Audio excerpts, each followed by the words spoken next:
Hello दोस्तों, मैं लेकर आया हूँ न्यू स्टोरी। इसका नाम है मिस्टर कम की ऑफ द न्यूएस्ट सीजन का एपिसोड 19 ने अपने प्रीवियस एपिसोड को नहीं देखा तो जाकर देखे, लिंक डिस्क्रिप्शन में दे दूंगा। और गैस न्यू आए चैनल को सब्सक्राइब कीजिए, बेल आइकन को ऑल पर प्रेस कर दीजिए। चलिए इस स्टोरी को स्टार्ट में हमें दिखाया जाता है कि एजल मिस्सो से बात कर रहा होता है कि डायमंड 77 अपने गुस्से को कंट्रोल नहीं कर सकता और डायमंड से लोग गुस्से में कुछ भी कर सकते हैं मिस्सो। तभी मिस्सो को अचानक से याद आता है कि कबाओ साबू मिचिको ने सब कुछ देख लिया है जो डायमंड 7 ने उसके बॉडी में कंट्रोल करके। अब वो सोच में पड़ जाता है, अगर इन तीनों ने मेरे बारे में किसी को भी बता दिया जो उन्होंने देखा है तो मैं बहुत बड़ी मुसीबत में फंस सकता हूँ, क्योंकि इतनी पावर एक नॉर्मल इंसान में नहीं हो सकती। और ये सवाल सभी मुझसे पूछेंगे तो मैं क्या जवाब दूंगा। तभी जो डायमंड 77 होता है उसकी बातें सुन लेता है और वो करता क्या है कि वो अपनी पावर से उन तीनों का मेमोरी इरेज कर देता है, जिससे उन तीनों ने जो भी देखा है वो सारी चीज़ भूल जाते हैं वो तीनों। और हम देखते हैं कि इधर सीन दिखाया जाता है, डायमंड 77 मिस्सो से कहता है कि तुम फिक्र मत करो मिस्सो, मैंने उन तीनों का मेमोरी इरेज कर दिया, जिससे उसे कुछ भी याद नहीं रहेगा कि उन्होंने देखा क्या है, तुम्हें किस फॉर्म में देखा है। तो मिस्सो इसके लिए डायमंड 77 को थैंक्स कहता है और डायमंड 77 होता है वो कहता है कि कोई बात नहीं। और हमारा मिस्सो होता है वो हमें दिखाया जाता है नेक्स्ट दिन का सीन, जिसमें हम देखते हैं कि मिस्सो जल्दी तैयार हो चुका होता है अपने स्कूल जाने के लिए और ब्रेकफास्ट कर रहा होता है। तभी उसकी मॉम आती है और उसे पूछने लगती है कि क्या तुम शाम को मार्केट जा सकते हो, मुझे कुछ मंगाना है तुमसे। तो वो बोलता है कि ठीक है मॉम, मैं शाम को चला जाऊँगा। और हम देखते हैं कि वो अपने पकड़ कर स्कूल जाने के लिए निकल ही रहा होता है कि सामने उसे मिस सुमरे खड़े हुई मिलती है। वो मिस्सू को स्कूल ले जाने आई होती है और वो मिस्सू को जैसे देखती है वो कहती कि हेलो मिस्सू, कैसे हो और चलो स्कूल नहीं जाना क्या। और मिस्सू कहते कि मुझे जाना है और वो मिस सुमरे के साथ उसके कार में बैठकर स्कूल के लिए निकल जाता है। सीन शिफ्ट होता है स्कूल का, स्कूल में सभी बच्चे आ जाते हैं और अपने अपने जगह में बैठ जाते हैं और हमारे मिस्सू और सुमरे भी आ चुके होते हैं। वो दोनों मन में कह रहे होते कि शुक्रिया है कि टीचर नहीं आए, उससे पहले हम आ गए। और थोड़ी देर में ही टीचर आ जाते हैं क्लास में। बच्चे टीचर को स्टैंड अप होकर गुड मॉर्निंग विश करने लग जाते हैं। सर उन्हें थैंक यू कहकर बैठने के लिए कह देते हैं और अटेंडेंस लेने लग जाते हैं। अब अटेंडेंस लेने के बाद सर स्टडी चालू कर देते हैं और ऐसे ही 3 पीरियड स्टडी चलती रहती है और हो जाता है। लंच ब्रेक में सुमरे मिस्सो के पास लंच करने चली जाती है और मिस्सो के पास बैठकर मिस्सो मेरे लंच कर रही होती है। तभी मिस्सो होता है अपना लंच बॉक्स निकालता है और उससे ओपन करते हैं तो उसमें खाने की चीज़ नहीं होती और ये सब सुमरे देख लेती है और कहती कि कोई बात नहीं मिस्सो, तुम मेरे साथ लंच शेयर कर सकते हो। वो दोनों लंच शेयर कर खा रहे होते हैं और हम देखते हैं कि जो मिचिको होती है ये सब देख रही होती है। वो कहती है कि इन दोनों का तो कुछ करना होगा। और यहाँ पर सीन दिखाया जाता है मिस्सो के माइंड में हमारे डायमंड 77 और एजल को, वो दोनों एक दूसरे से बात कर रहे होते हैं कि नेक्स्ट वार में क्या होने वाला है।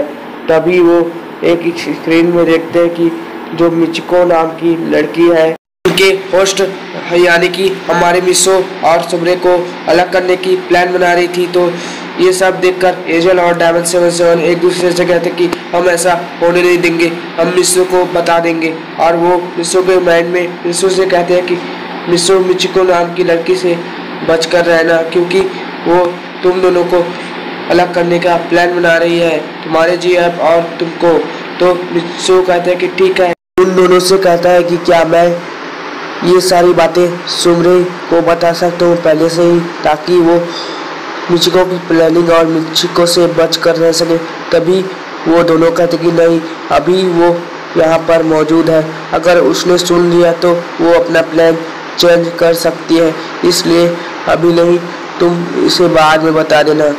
हाँ मिसो, हम तुम्हें एक जरूरी है मिसो। और मिसो कहता कि ठीक है, बताओ क्या हुआ। और वो दोनों बताते हैं कि अर्थ के बाहर बहुत सारे सेनापति अर्थ पर अटैक करने के लिए आ रहे हैं मिसो। और मिसो कहता कि उनकी संख्या कितनी हो सकती है तुम्हारे हिसाब से। 777 और रेचल और 777 कहता कि ये तो हमें मालूम नहीं, हमने बस उन्हें सेंस किया है कि वो अर्थ के बाहर आ चुके हैं, बिल्कुल नज़दीक है अर्थ के, और तुम्हें बस हम इतनी ही इंफॉर्मेशन दे सकते थे मिसो। और मिसो कहता कि ठीक है, तुम दोनों तैयार हो जाओ। और मिसो कहता कि मैं भी तैयार हूँ। और वो अपने क्लास में चला जाता है, क्योंकि उस समय एक हुआ होता है और क्लास का बेल बज जाता है, तो मिसो क्लास में चला जाता है। सीन कट होता है, हमें दिखाया जाता है छुट्टी का सीन। छुट्टी होने के बाद मिसो अपने घर के लिए जा ही रहा होता है कि आती है और कहती है कि तुम आज मेरे साथ अपने घर चलोगे, क्योंकि मैं वहीं से जा रही हूँ, तुम्हें ड्रॉप कर दूंगी मिसो। और मिसो ठीक है कहता है और उसके कार में बैठ जाता है। और सुमरे और मिसो बात कर रहे होते हैं, और हम देखते हैं कि मिसो अब सारी बातें सुमरे को बता देता है।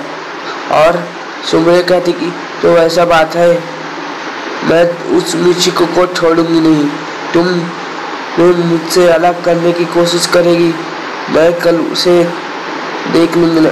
तभी मिसो कहता कि तुम ऐसा कुछ मत करना, जैसे चल रहा है वैसे चलने देना, मैं मिचिको को अच्छी तरह से सबक सिखाना चाहता हूँ, ताकि वो किसी की लाइफ में इंटरफेयर ना करे। तभी यानी कि सुमरे होती है, वो कहती है कि ठीक है। और हम देखते हैं कि वो दोनों अपने अपने घर चले जाते हैं। सुमरे मिसो को ड्रॉप कर देती है और अपने घर चली जाती है। अब सीन दिखाया जाता है नेक्स्ट डे का।